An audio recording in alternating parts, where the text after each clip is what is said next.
Өөрийн байгууллагын хөгжил дэвшлээс гадна нийгмийн сайн сайхны төлөө бодлого үйл ажиллагаагаа чиглүүлэн ажилдаг оюу толгой компани Newcom Group болон түүний нэгдэлдэх Mobicom корпорац боловсрол шинжилгээ ухааны яамны дэмжлэгтэйгээр Robocon 2014 үндэсний роботын тэмцээний робот бүтээх үйл ажиллагааг сурвалжилсан цуврал нэвтрүүлгээд үзэгч та бүхэндээ бид хүргэсээр байна.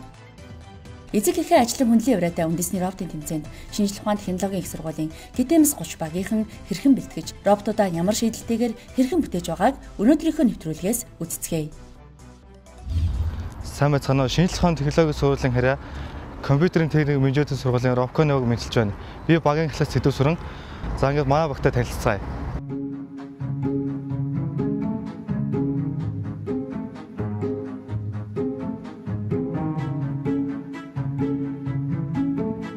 За ингээд манай сургууль нь энэ Robocon тэмцээнийг сургуулиас өөрөөсөө бүх санхүүжилтийн гараад 7 бас 8 сая төгрөг гараад Robocon тэмцээг ивэнтэлж байгаа. Одоо Robocon тэмцээнд бид нар амжилт гаргахын тулд өөрийн гэсэн багийн зохион байгуулалт менежментийг бүрдүүлж ажилласан байгаа. Одоо ингээд манай багийн механик хийцээ өөр орцгоо.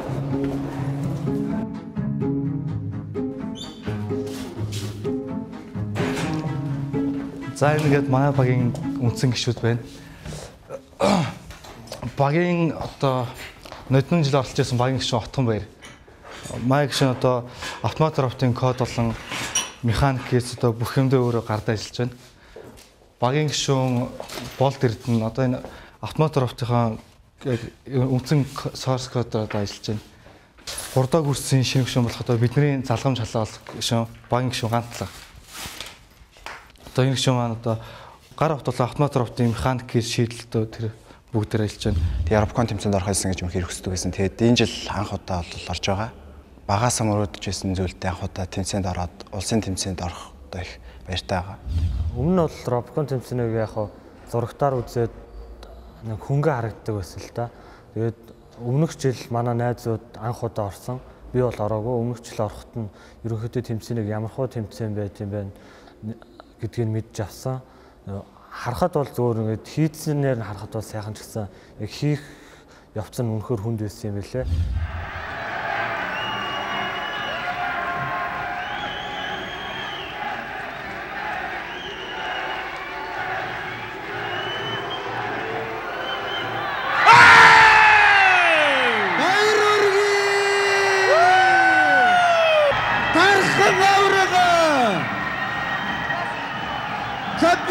Менежментийн сургуулийн Соронзон Сүбагийнхан авраг боллоо. Үндэсний роботын тэмцээний түүхэнд 4 удаа авраг болж байсан 2 баг бий.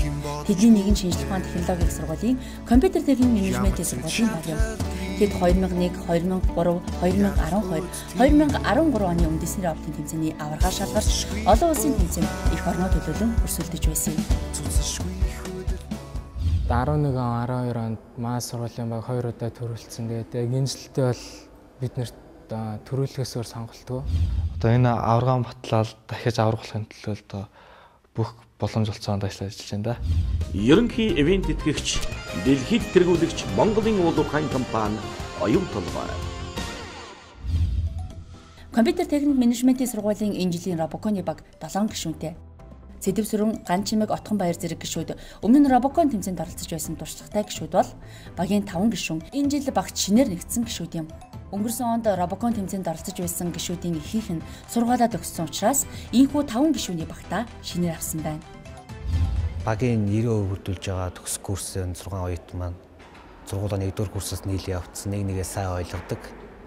Ямар нэг ажил төрөл хийхэд ер нь санаа оноо нэгж ажилладаг тийм оюутнууд байгаа. Өмнөх жил болвол гээд нөгөө нэг дээд курсынхантай ордог байсан болохоор ямар нэг юмд гээд нэг санаа зовхгүй тэгэл хийгснээ хийгээл өөрийнхөө хийх ёстойгоо хийгээл явдаг гэсэн. Энэ жил болвол гээд тэр хийх ёстойгоо хийн тэгээд бусад багийнхандаа санаа зовн. Тэгээд ерөнхийдөө хариуцлага энэ жил болвол яг бид нар дээр ирсэн байгаа болохоор түрүү жилээсээ хариуцлагатай байгаа. Манай багийн давуу тал бол мэдээж өнгөрсөн жил төрүүлсэн 3 туршлагатай гишүүн байгаа. Мөн олон улсад гуруулаа яваад маш туршлага их хөрвүүлсэн байгаа. Тэр бол манай багийн маш том давуу тал. Ийхүү туршлагатай болон шинэ гишүүд нэгдэн нээлж, шинэ даалгаврыг амжилттай гүйцэтгэх роботуудынхаа шийдлийн эрэл хайгуулт гарчээ. Эцэг эхээ ачлан хүндлэн явраатай үндэсний роботын тэмцээний шин даалгавар тэдэнд олон шин зүйлийг судалж мэдэх, өөрийгөө илүү ихээр чадваржуулах боломжийг нээсэн байна. Жилээс жилд ер нь бол Ropcon-ы даалгаврууд хүндэрч ирж байна. Энэ жилийнх бол бүр эрс өөрчлөгдсөн. Автомат роботын хэсгээр бол ямар нэгэн тийм ролик болон эргэж явах тийм гинжин холбоос тэгээд дугуй гэсэн зүйлүүд байхгүйгээр хийгдэж байгаа. Манай сургууль чинь дугуйгаа автоматжуулах, коджуулах хэсэг нь нэлээд бусдаас илүү байсан. Одоо дугуйтай юм ашиглахгүй болохоор биднэрт одоо жоохон суул тал болж хуурсан. Өмнөх даалгавар чинь дандаа нэг 2 робот газраа яваал нэг газар даалгавар гүйцэтгэл хэдвэсэн бол энэ жил гар робот нь автомат робот өөрөө барьж аваад тэгээд түүнээс ихэнх даалгаврууд 3D агаар дээр харьцах зүйл маш ихтэй учраас ер нь хүндэтгэлийн асуудал маш их гарч байна. Шинэ даалгаврыг амжилттай гүйцэтгэх робот бүтээхийн тулд судалгаа тооцоололт цаг хугацаа ихээхэн зарцуулах шаардлагатай. Гэхдээ робот бүтээх үйл явцад олон саад бэрхшээл эрсдэл бий болж болно. Гэсэн ч үндэсний роботын тэмцээний 4 удаагийн авраг багт хурдтай найдвартай ажиллагаатай робот бүтээх, судалгаа сайн хийж, цаг хугацааг илүү үр ашигтай зарцуулах гээд зохион байгуулалт болон хийж бүтээхийн тухайд ариун их туршлага бий. Робот ч юм бол үсээ шатал тодорхой дараалттай явдаг байгаа. Эхлээд суурны хэсгийн програмчлаад туршаад болж байгаа юм бол түүн дээрээ манипуляторын хэсэг өөртөө ингэ босгоод явдаг байгаа. Шинжлэх ухааны технологийн их сургуулийн Гитэмс 30 багийнхан гар удирдлагатай роботтой 4 тийш чөлөөтэй эргэн хөдлөх дугуй болон дөрвөлжин хэлбэрт суурийг сонгон ашиглаж байна. Одоо дөрвөн цэг дээр тулахад ингээд аливаа гадаргууд дээр идеалны тулж чаддаг учраас энэ тэр одоо нэг тэнцвэрийн тодорхойлож хүүднээс энэ тэнцвүүлж байна. Амортизаторын үүрэгтэй нэг 2 хэсэг мөвхтэй хоёрлолтод барилж өгсөн байгаа. Тэгээ манайгийн суур бол бас роботуудыг бодвол маш том. Ер нь манай гар робот метр квадрат куб дотор багтчих хэвээр. Ер нь тэр хэмжээг бүгдийг агуулаад ер нь маш том суур болсон байгаа. Тэгээд том суур өрөөсний учиргүй л манай багийн автомат робот нь явалт их зөвхөн болж байгаа. За одоо эхлэх зэг дээр хүүхд роботыг ачаалж байна. Энэ жилийн тэмцээний дүрмээс үзвэл савлуур дээр савлах, дүүжин дайжин дээр тоглох зэрэг эхний 2 даалгаврыг амжилттай гүйцэтгэхэд гар удирдлагатай роботын үүрэг оролцоо их. За одоо ингээ гараа хэмжээсээд эхний даалгавар маань дүүжин дайжин бүлэгдэж байгаа.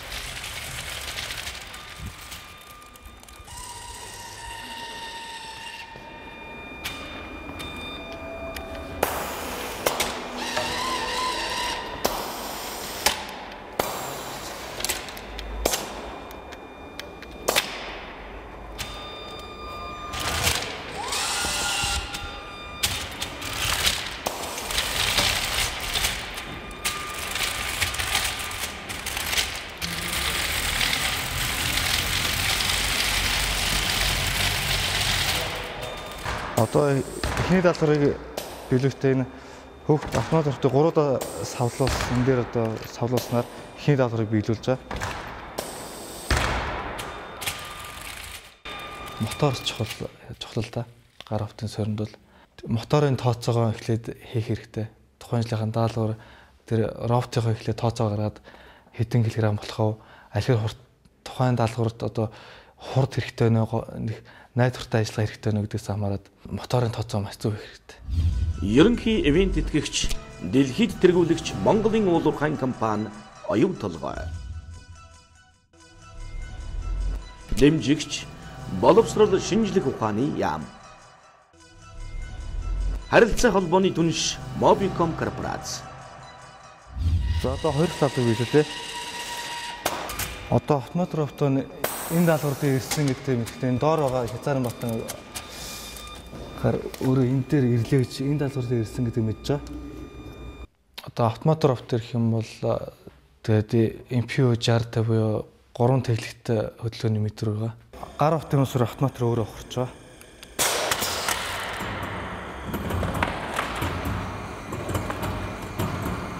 За одоо энийгээ тогтоохтой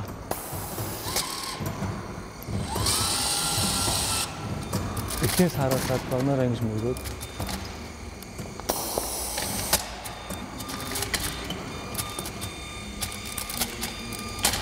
ингэж барьж аваад за ингэснээр энэ даалгаврыг биелүүлж дуусч байна. Энэ мэд дөрөв нь болохоор X чиглэлд өнцөө тодорхойлоод Z чиглэлд одоо тухайн битийн өндөр яг эхний зэгээс дээлсэн өндөр мэдэрч тоосч өгдөг тийм өдөр байна. Автомат робот тоглоомын талбайд 4 хэсэгт 4 уур даалгаврыг гүйцэтгэх учраас олон дахин туршиж алдаа дутагдлаа ахин дахин сайжруулах шаардлагатай. Олон удаад өөрчлөлт туршилт хийсэнгүй л ер нь автомат робот механик гэсэн тэр чигээр байсан л та. Бүгдээр ингээд анх хийхэд бол яг хамгийн ихний шийдлээ хийхэд нэг өөр болохгүй юм болсон. За тэрнийгээ солиод үзье дахиж өөр хийхэд за энэ дутагдaltaй маань дахиж энийгээр үзье гэж маш олон удаагийн туршилтаар ер нь автомат робот гарч ирсэн.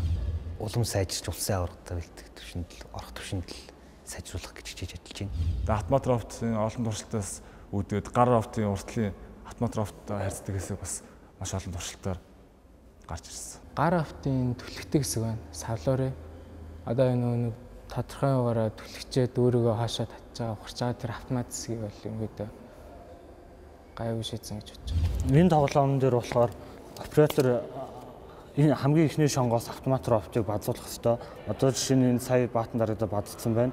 Тэгээд энэ мотор маань тэр шонгийн тодорхой өнцгөр одоо програмаас удирдсан тодорхой өнцгөр эргэж тэр шон дээр очих ёстой. Одоо ингэж очно гэсэн үг. Тэгээд очоод ерөнхий програмын дараалал маань болохоор өнцгөө мэдэж очоод базна. Тэгээд дахиад энэ мотор маань тодорхой өнцгөр эргэж очиод базна. Тим хоёр л дараалтаа 4 шонгоор дараалж явж байгаа. Автомат робот маань хэмжээ жижигтэй. Тэгээд одоо жижигэн шүрүүп болтон ч гэсэн маш жижиг.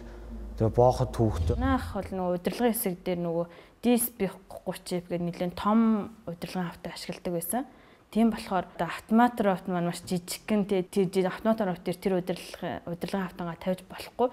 Тийм учраас жижигээр бид нар Arduino Uno ч юм уу Arduino Dune тэргээ тийм жижиг автангууд оруулж ирсэн. Тэрний програм дээр бол энэ жил төлхөө ажиллаж байгаа. Хийн цилиндр буюу пневматик цилиндр одоо энэ мотор гэсэн энэ хоёр хэсгийг удирдахад голсон байгаа. Тэгээд энийг удирдахын тулд ерөнхийдөө үндсэн цөм тархин нийцлэх удирдлагын автан бол энэ Arduino Uno гэдэг юм автан байгаа.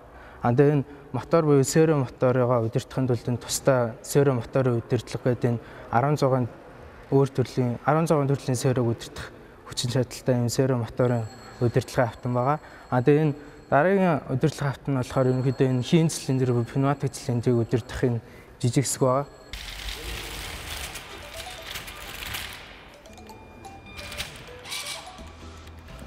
Шийдлээс шийдэл, хийцээс хийцийн хооронд, туршилтаас туршилтын хооронд GTMS 30 багийнхны робот илүү боловсронгуй болсоор байна. Анхны туршилт гэх юм бол 2 сарын сүүлээр анх роботоо хөдлөж үзсэн. Анх удаага робот хийж байгаа болохоор яг хийчихэл ажиллаж байгаагүй гэж мэдгүй их гоё санагчлаа л та. За энэ анх удаага ямар ч гэсэн робот гэдэг үзслээ тэгээд гоё санагдсан. Робот дөнгөж босгоол анхны туршилт бол бас их гоё идэв штэ. Ер нь л яг өөрийн гараа бүтээ удирдаад код бичээд ажиллаулаад ирэхэд бол ер нь үнэхээр гоё. Яг Робконд орж байгаа юмс нэг гол зорилго утга учир тэр юм удалж. Робоконы залуус роботоо илүү сайжруулах үүднээс байнга гэрэл хайгуул хийж туршилтаа нэмэгдүүлэхийг хичээдэг.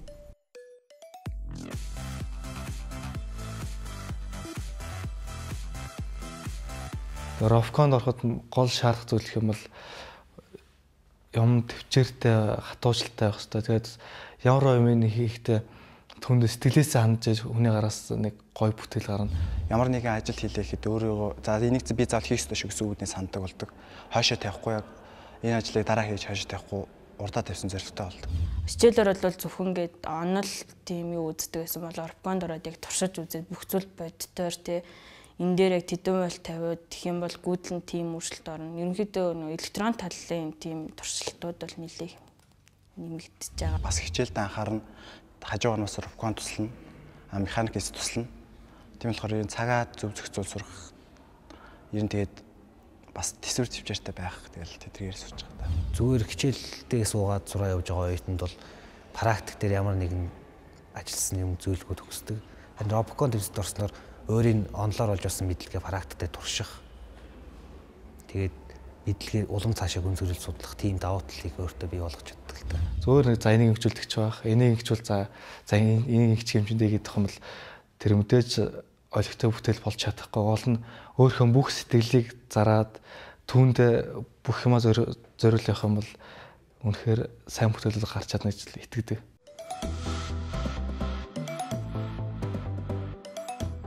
Гэтэмс 30 багийнхны ихэнх нь мөн л энэ жил сургуулаа төгснө. Гэхдээ тэд өнгөрсөн хугацаанд өөрсдийнхөө оюунд хөрөнгө оруулалт хийж зүгээр дэмий өнгөрөх байсан цаг хугацаагаа өөртөө баялаг болгон үлдээж чадсан юм. Ерөнхий ивент тэтгэгч, дэлхийд тэргүүлэгч Монголын уулуурхайн компани оюун толгой. Робокон нэвтрүүлгийнхээ дугаар бараар бид робот бүтээх үйл ажиллагааны суур ойлголтууд, суур мэдлэгийг үзэж та бүхэндээ хүргэж явах болно.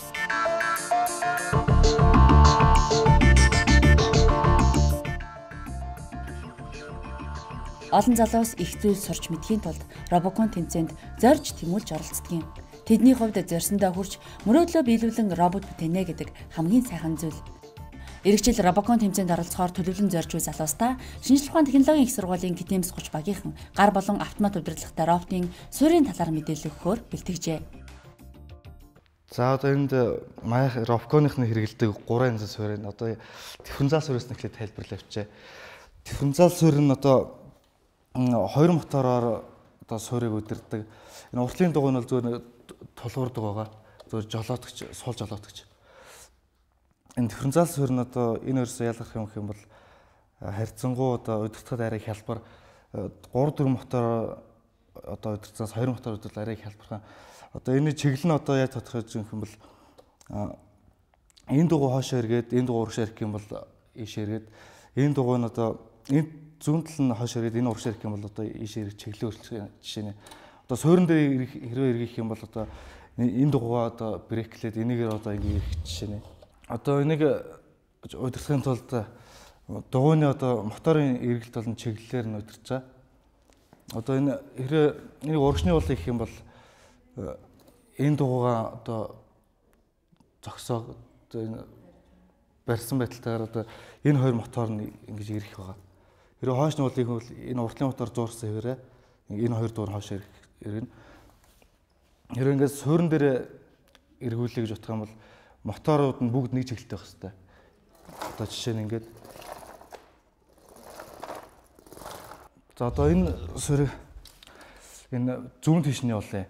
Хэрвээ зүүн тийшээ явахын тулд энэ дугаар одоо моторын эргэлт нь энэ хоёрын эргэлт нь эсрэг чиглэлтэй, энэ хоёрынх нь бол дотгошоо бас эсрэг чиглэлтэй явж байгаа. Тэгжээж энэ одоо зүүн тийш явах хөдөлгөөн хийж байгаа. Маневр чадвар бол хамаагүй лөө. Одоо жишээ нь ингээд зүгээр явж байснаа хажуу тийшээ орох ч юм одоо тийм юм дээр ингээд манаас өөр эхний хөдөлгөөн бол чигээрээ урагшаа явах хөдөлгөөн, хоёр дахь хөдөлгөөн бол хажуу тийш 90 градусаар явах хөдөлгөөн, гурав дахь хөдөлгөөн анхны байрал руугаа 45 градусаар явах хөдөлгөөн. Анхны байралтаа ирсний дараагаар суурин дээрээ 360 градус ирэх хөдөлгөөн хийн. Мөн эсрэг чиглэлд 360 градус эргэх хөдөлгөөн хийх юм байгаа. Ингээд зогсны дараагаар тодорхой чиглэлийн дагуу тойрог хэлбэрээр 360 градус эргээд анхны байралтаа ирэх хөдөлгөөн хийснээр манай роботын ерөнхий хөдөлгөөн буюу ерөнхий хөдөлгөөнийг програмчилсан програм маань дуусж байгаа. Тэр 4 моторыг удирдахын тулд одоо хааш нь хэдэн градусаар яаж явуулах вэ гэдэг нь одоо тэр математик завхарчлалаа одоо кодс одоо өөрийн бичээдэг кодонд маш илүү хөрвүүлээд роботыг одоо төв тарих буюу контроллерт одоо суулгаж өгсөн байгаа. Тэмцээний тухайн жилийн даалгавартай уялдуулан роботынхоо суурийг хэрхэн сонгох, түүнийг хэрхэн үр ашигтайгаар удирдан ажилуулах талаар бид мэдээлэлтэй боллоо. Ингээд ирээдүйн робот бүтээгч залуустаа амжилт хүсье. Сэтгэл бүтээ бас дахин төвш бий чадна.